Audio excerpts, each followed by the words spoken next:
KP. KPC. News. Information. Culture. KPCC. California sensibility. Hey, I'm Amy Choi. And I'm Rebecca Lehrer, and we are the Mashup Americans. Rebecca, what was the biggest fashion tip you ever got from your mom? So my mom, who you guys met recently, is very fashionable. Or stylish. She's very stylish, but she didn't really have tips for me, except rules like don't dress like a schlub on an airplane or when you're traveling. You always put on an outfit because you're arriving somewhere and you should act like a mensch. And the other was never show your belly or your bra straps. And that was kind of a big deal in Southern California. Just going to say. So she probably doesn't love the crop bustier sport bra thing that passes an outfit right now. You can't imagine the words that will come from her mouth when she sees someone wearing that. What about you? My mom was always like, well, let's buy clothes 2 sizes too big so they can fit forever. And it's an immigrant, post-war mentality thing. Sure. Except then, I got to high school and I stopped growing and my clothes were still always 2 sizes too big. Wasn't a good look for me. How long did it take to figure that out? Probably until the end of high school. Yeah, okay. Let's just say that right now I like to buy my clothes precisely fitted. Yes. It's a very good reaction. So that's about the extent of our deep fashion knowledge from our mashup lives. But we have learned a lot from Nina Garcia, Colombian-American mashup, creative director of Marie Claire, and total fashion icon. You probably know her best as the most judgy judge on Project Runway, which is filming its 15th season right now. She looks like Princess Grace got stuck in the spin cycle of the washing machine. She looks like a Christmas ornament. It feels a little bit like the Tin Man from The Wizard of Oz. I really love this look. It made me dream. And Amy got to talk to her. I did, and I will say, having watched her on Project Runway, I was pretty nervous about what to wear to go interview her. And it turns out fashion people, they don't care what you're wearing. They have more important things to do. They have more important outfits to look at. She was wearing this super fabulous fringed t-shirt top thingamajig when I went to go interview her. I cannot wait to see a photo of that on the Instagrams. So with that, here's Nina and Amy.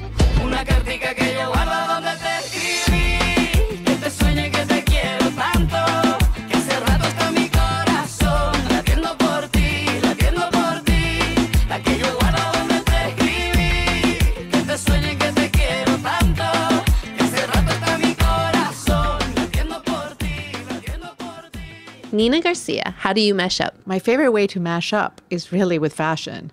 I'll mix day and evening, or I'll mix something classic with something modern, or I'll wear something funky with something classic. That's how I like to mash up. But I'm also very Colombian, very American. My kids want to be American, but I really enforce the Colombian in them. I am really a mashup.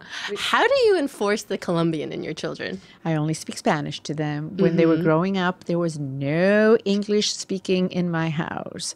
In fact, when they got to preschool, they really didn't speak any English. Wait, does your husband speak Spanish? No, my husband did not communicate for 3 years. No, they were just bombarded with Spanish. The cartoons were in Spanish. I only spoke to them in Spanish. So they spoke Spanish before they spoke English. My Spanish is pretty good. When I was in Colombia, everybody across the board was always just amazed that I could speak Spanish because there's just no expectation that an Asian woman is going to be able to participate in this conversation where down in the Llanos, there were no Asian. I was the only one. And everybody knew that I was A foreigner. Yeah. Is there some place in New York where you like to eat Colombian food? In my home. Do you cook? I cook, and we eat Colombian food. Yes, my kids will have rice, and they will have arepas, and they will have plantains. It's like a staple for my kids. They have to have their plantains. How is your Spanish? So I think my Spanish is really good, but when I go to Colombia and somebody asks me about, I don't know, some business question, or I have to speak to a lawyer, or when it gets really to another level, I'm like, oh, what is that word? How do I say that? And what does that word really mean? I left Colombia when I was around 15. So, yes, I could converse in Spanish fairly well. And you wouldn't know that I haven't lived in Colombia for a while. But when it comes to very technical language or very business-like language, I really never had the opportunity to use that. Right. And in my business here, I only speak in English. Right. So that translation is harder for me. And that's when I'm like deer in headlights, like, I don't know that word. Wait, so at 15, was that when you came to the U.S.? Yes, I came to the U.S. too. So what brought you here? The situation in Colombia was really bad back then. So my parents decided to send me to boarding school. And I came to an all-girls school in Massachusetts. It was partly because, it was the time when things were really bad. And there was a lot of kidnapping and there was a lot of drug trafficking. And Colombia was going through a very bad period. Well, so there's been really great news that's come out of Colombia recently. After many, many years, now there's peace with the FARC, and it's a moment of, we have been slowly coming to this moment that it's now finally happened. So how does that feel for you? I mean, you've made your life here, your adult life here, you've made a family here, but as a Colombian-American, what does news like that mean to you? Oh, it was a very joyous moment for me, because I've seen what it's done to our country. I've seen what it's done to my family. My sister had to move from Colombia for a long period of time. I lived here. My sister lived here. My parents were there. We had to go back and forth. So it kind of, not that it divided the family, but, we saw it on a personal level. We saw it somewhat. But for the country, we also felt it. There were worse stories than ours. I mean, people died, people were destitute, people were killed. There was so much anger. There was so much that could not be forgiven from either side. So this is a very big moment for our country, because it's about forgiveness and forgiveness to move forward. You have to forgive.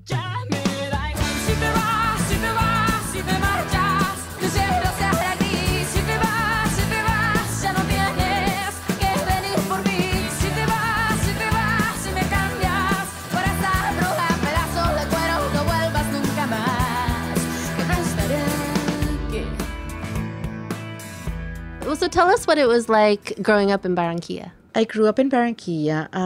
It was a wonderful childhood that I had, really, because Barranquilla is on the northeastern tip of Colombia, with very close proximity to the United States or to Florida. Ooh, your phone. Uh-oh. She's planning the September issue, guys. It's a no-no. Anyway, it was also the industrial port of Colombia. So a lot of things came through. We got it first. The first VCR, we were the first to get the movies. We were the first to get the magazines. Right. It all came through us first. So we felt very privileged in that sense. But it was also a city full of color, of music, of carnival, of happy-ness. How do you experience a fashion differently than you might have if you had grown up in anywhere Oregon? else? Yes. No, Oregon is a great example. Okay, I don't know, New York or Florida? I always say that the background of growing up in Colombia gave me a very different perspective. When I started in the fashion business, it was that different perspective that really helped me, because I saw beauty through a different lens. Right. That wasn't so homogeneous. It was just a different perspective. My idea of beauty maybe is not as perfect, or is not as pristine, or maybe it was more colorful, or maybe it was a different eye, a different perspective. When you're an outsider and you haven't grown up in this state, there's some things that you really appreciate that when you live here you might take for granted. Growing up in Barranquilla, you had access to magazines or kind of media that was different or less accessible to the rest of Colombia. You got it at an early age. Do you remember the first time you saw somebody like yourself in the media that, we talk a lot about being reflected and how important that is for kind of like opening up your vision of what's possible in the world. Growing up in Barranquilla, most moms did not work. There was only one mom that I knew who was the mother of this kid that went to school with me. And she was this incredibly stylish woman. Mm-hmm. And she had a shop of clothes. And she was the only one that worked. And I was like in awe of her because she was the only person that I was like, wow, I would love to be like her. Mm-hmm. My mother was, a housewife. And most of the mothers of my friends were housewives. So I didn't really have somebody growing up that I was like, oh, I wish it was this woman who's still alive, and she's fantastic, and she's still very stylish and beautiful. And every time that I see her, I tell her. But things have changed so much, and now there's so many women that are role models in Barranquilla, including Sofia Vergara, Shakira. Who are your best friends, right? You hang out with them all the time. I do know them. I do know them, both of them. Barranquilla is a very small town. Mm-hmm. So I do know Shakira, and I do know Sofia Vergara. We're not best friends, but we all came from a very small town. Right. So everybody kind of knows each other. But back when I was growing up, there was no woman but that one that I was like, because I knew very early on my thing was fashion. I really loved it. It was something that I recognized from very early on. And she kind of epitomized that independent woman that had her own store, that would travel and buy clothes, and she had a shop and she would sell them. And she was, that kind of inspiration. Why fashion? As a bright, creative, driven person, for you, what was the thing that was like, I'm going to direct my energies here? It's nothing that I can pinpoint, but I knew from very early on that's what I wanted to do. Wow. I thought I wanted to be a designer. I would, if you gave me a piece of paper at the age of 6, all I would do was, doodle collections. I would make dresses. I would just, I would just draw. That's all I wanted to do. I wanted to be in my mom's closet.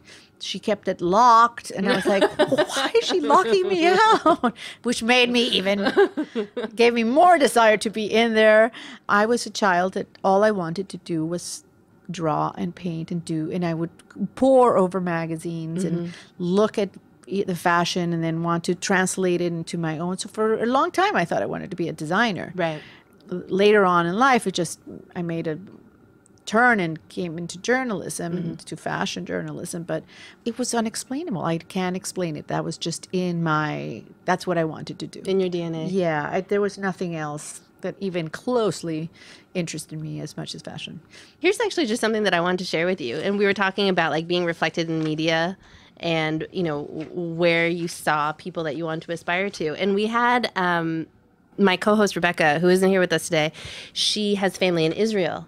And her cousin, who's gay, was saying, when he was growing up in Israel, they would watch Project Runway. And that was one of the first times that they saw themselves reflected, that there is this like proud gay culture and gay element on TV, colorful things, colorful people, this great city. And it was the first time that it was like a non-issue. Oh, I'd love to hear that. That people were on television. That is I love to hear that. I mean, I think this program was so, listen, we're going into our 15th season. Unbelievable. It is unbelievable. And people ask me all the time, well, why, how does this show have stayed so much? But you have to remember 12 years ago when the show started, there was no Instagram. There was none of the social media. Right. Fashion was really under wraps still, very much so. That whole experience that I'm telling you, very cliquey, nobody could really see the shows. It was just still very under wraps. And Project Runway came in like the perfect storm. It was, yes, H&M started to come in. It was really, all of a sudden, it lifted the veil of what really happens to a designer, what really happens to that creative process. So it was really the first of its kind. And that's, I think, part of the reason it's endured. I also think the show, much like fashion, is a reflection of our culture. So things happen in the show that in a microcosm that are really a reflection of what's happening out there.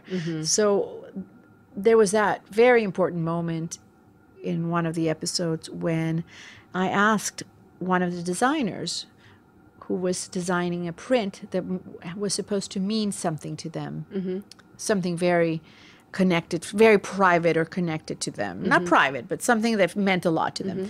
And he designed this beautiful print, and I asked him, well, what does your print mean? Like, what is behind this print? The symbolism in the pant actually are these pluses are positive signs.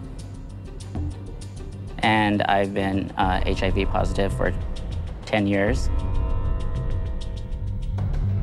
And when I saw these pictures of my family, it brought back a lot of emotion. And so I wanted to pull from the past, but I also wanted to give something back of who I am now. And that I've been so scared of and hiding from. And that's the story. So that was the moment that I was like, oh my God, like this is happening on TV, and this show is such a reflection of what is happening in our lives. Right. And here is this young man that now has the courage, that feels okay enough and strong enough to come out and say, I'm HIV positive. And that's what inspired that print. So that was a very proud moment for me. Yeah.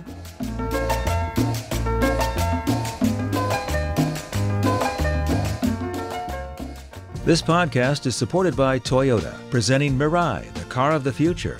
The same innovators who brought us the Prius, the world's most successful hybrid car, now present Mirai, an efficient and reliable hydrogen-powered vehicle that maintains Toyota's world-class standards. Mirai combines oxygen from the atmosphere with hydrogen from its fuel tank to produce its own energy, with water as its only byproduct. This innovation puts Mirai at the forefront of green automotive technology. With Mirai, Californians have another opportunity to be trailblazers in zero-emission vehicles. Enjoy the future of driving today. For more information on Mirai, visit toyota.com/MIRAI. Do you still travel back to Colombia? We go at least twice a year. Really? With your kids, your whole family? Yes, we go with our kids, yeah. And I feel it's really important for them to get as much time down there as they can, because those are their roots. And I would hate for them to grow up and not, I'm very proud of my roots. I feel, yes, I'm also very proud to be American, but I've always been very proud to be Colombian. And I mean it from the bottom of my heart. That is what made me, when I came to this country, that's what gave me the strength. That's what filled me with strength. And that's what made me really, like I said, gave me a different perspective. And that's what really fueled me with strength. The fact that I had this, that I was different. That I was, that I brought something different to the table, and that my culture was different.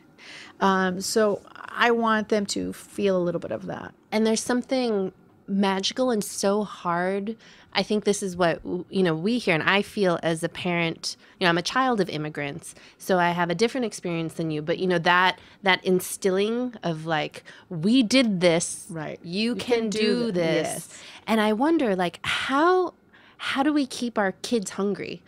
As we go into the generations, that like kind of immigrant mindset that drives us and kind of challenges us and can gifts us with a sort of resilience. How do you keep that going? Because the goal is always, of course, to make your kids as like happy and comfortable as they can. And then what if they're not hungry enough? What do you... Listen, I'm trying to figure that out as well with my kids, but I do think that, I'm sure with your Korean heritage, just as the Latin American heritage, it's really a lot about family and a lot about tradition and a lot about, values. We just can't lose that. Yeah. We just really can't. Does your husband ever feel left out of all the Colombianness? No, he loves it. I think he secretly would want to be Colombian. He's even asked me, like, how do I get a Colombian passport? And I'm like, I don't know. I'm sure you can. You're married to a Colombian. There must be some kind of a step that you could take. But we first have to start with you speaking Spanish. Just dump him there for like a year. Right. Yeah. I don't know if he would like it that much, but he loves Colombia. He loves to go down there. His family comes, and he comes from a very tight family too, and he understands. Right. He can't speak, but he understands when we're speaking slowly. So, you had always been aspiring to be American, like watching American TV on those, cassette tapes that came in. Are you an American citizen? Yes, I did become an American citizen. It was not without some internal struggles because, like, I was married, and I think like 9 years down the road, my husband was like, you might wanted to get an American passport because we're having a lot of hard time getting a visa for you anytime you want to travel. Right. Because I still was very holding on to my Colombian, and not that I couldn't have two passports. Right. I can have two passports, but I was still like, internally, I was like, well, I don't know if I can just, be American all of a sudden. Absolutely. And then I did, and it was fine. And I know that I can be like, a mashup. I am Colombian, and I have a Colombian passport, and I have an American passport. But when there was that defining moment that I had to make the decision, I would always be like, I can wait another year. Yeah, I don't need to. I have a green card. We can wait. Well, now you can vote. Now I can vote. Now I can do jury duty too. Now you can do jury duty. Yes. But now I'm very proud to be American. But it took me a little while. For me, when I had my kids, it really kind of all of a sudden sunk in. Like, yeah, my kids are a mix, and I might have not been born here, but I am a mix, and this is my family. Like, you're right, we are an American family. And what is so great about this country, it's that there are so many nationalities, there are so many different backgrounds. That is what makes this country so great. Yeah. And that we can all kind of be under the same umbrella and feel Americans. Right. That is incredible. Well, so let's talk about your kids' names. Alexander and Lucas. Lucas. I have an Alejandro. You don't have an Alejandro. No, and I'll tell you what the thought process was behind the names. I really wanted a name that could be the same in Spanish and English or Italian or French, that could be a little more. My married last name is not Garcia. So they were not going to be, Alejandro Garcia. That was not going to be. It was going to be Alejandro Conrad. And that was going to be weird. So Alex can sound American. It could be Colombian. And the same with Lucas. Lucas can be Lucas. There's a little bit of a different pronunciation. We always fight about this at home. Because in English, they're like Lucas. And in Spanish, it's Lucas. But at least we're not giving them any weird names like orange or green bean. Yeah, I was about to say another fruit, but I won't to call out a specific person. Right, exactly. Speaking of Spanish and names, how did you feel about the accents in Narcos? Okay, I was obviously obsessed. I'm still obsessed, waiting for season 2. But it is really not a Colombian accent. He's Portuguese. No.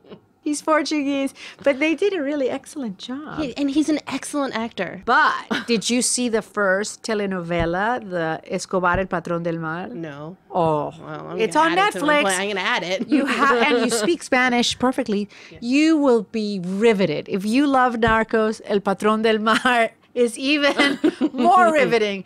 And the guy that plays Escobar looks like Escobar, really? Sounds like Escobar, has the same exact accent as Escobar. It is just so well done. And it goes on for like, I don't know, it's endless. It's like a year worth of watching. You really should watch it. All right, I'm watching it. Well, so we have this ongoing conversation with some of our Colombian women friends that growing up watching telenovelas, like basically ruined them for dating in the real life. because they were like, I had so many misconceptions of what love was going to be like and what men were going to be like. Did you grow up watching telenovelas? I didn't, because I was so obsessed with the American culture that I was probably watching The Love Boat or whatever. I wanted to be American. Remember, I was like in Colombia watching all these VCR tapes of American programming because we were so close. So I didn't grow up watching telenovelas. But I do know that the Colombian telenovelas are very good. Yes. Like Betty La Fea, which got turned into Ugly Betty. This El Patrón del Mal that is now become Narcos. I don't know. They do a great job. Now I'm watching telenovelas as an older person. Go figure. Tengo la camisa negra, porque negra tengo el alma. Yo por ti perdí la calma y casi pierdo hasta mi cama. So, guys, the Olympics is coming up, and we are thinking about the age-old game of who do mashups cheer for? On the next episode, we talk about that, plus the 100% Asian American badminton team. Subscribe at itunes.com/mashup. And if you're already subscribed, please give us 5 stars. It helps other lovely people find us. Back to the show.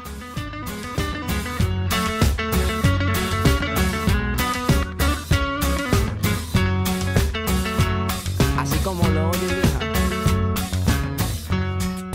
Tengo la camisa negra, ya tu amor no me interesa. What is your comfort food? Comfort food, God, chocolate. Unfortunately, I run around this place asking all the others, "Do you have chocolate? By any chance, did you get any chocolate?" What is always in your fridge? Ice. I love ice. Remember, I grew up in the coast, so water with ice. Like ice was a very big luxury. Right. And my husband's like, "Well, why can't you have water without ice? Do you really need to bring the cup of ice?" I'm like, "Yes, I need the ice. Look, ice. This water has ice." What's your Starbucks name? Nina. Although That's a you'd good be one. surprised. Do people recognize you in Starbucks? Yes, they do. Sometimes. Do they get nervous? I don't know. People always think that I'm judging what they're wearing, and I'm really not. I am not looking. I think fashion people actually seem to care the least what like ordinary people are wearing. Yes, it's so true. We're not judging. Trust me, I'm not judging what anybody's wearing. Because you know people get nervous when they see you about what they should wear. They see me on the weekends with my kids. I get nervous if they see me. Did you ever think that this would be how your career turned? I didn't even think I wanted to be in the show. I really fought for a long time because I wanted to be an editor. That was what I wanted to do. And I was pretty fixated with, I want to be an editor. And that's my goal. And I was the fashion director. And that was my, Right. And so when the producers came to pitch the show to me, I was like, no, I'm really not interested. Right. I don't think this is a good idea. I'm never going to get invited to another show. I'll be fired.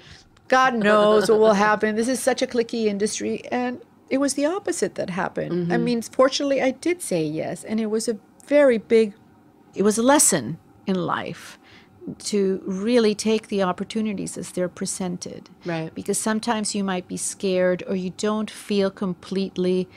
I just had never done TV. Right. I had no idea. I was like so scared and petrified of being on TV. It was not in my You never look like that. Never once. Well, not in the first trust me. season, in the first episode. Oh, I'm sure I did. But just never turn opportunities down. There's always, you have to take risks. You have to sometimes really say yes to opportunities that present themselves. And this was a huge opportunity that offered me so many other platforms. From there, I've written many books, I've done many other things, just given me so many other opportunities to go on different platforms that I would not had I not done the show. Yeah. Had I not said yes. To anybody out there listening, you have to say yes, you have to consider things. It's very easy to dismiss it, and it's very easy to be, you know what, I'm scared, that's not in my comfort zone, and I'm not going to do it because I don't feel comfortable. Right. Well, you will feel comfortable, trust me.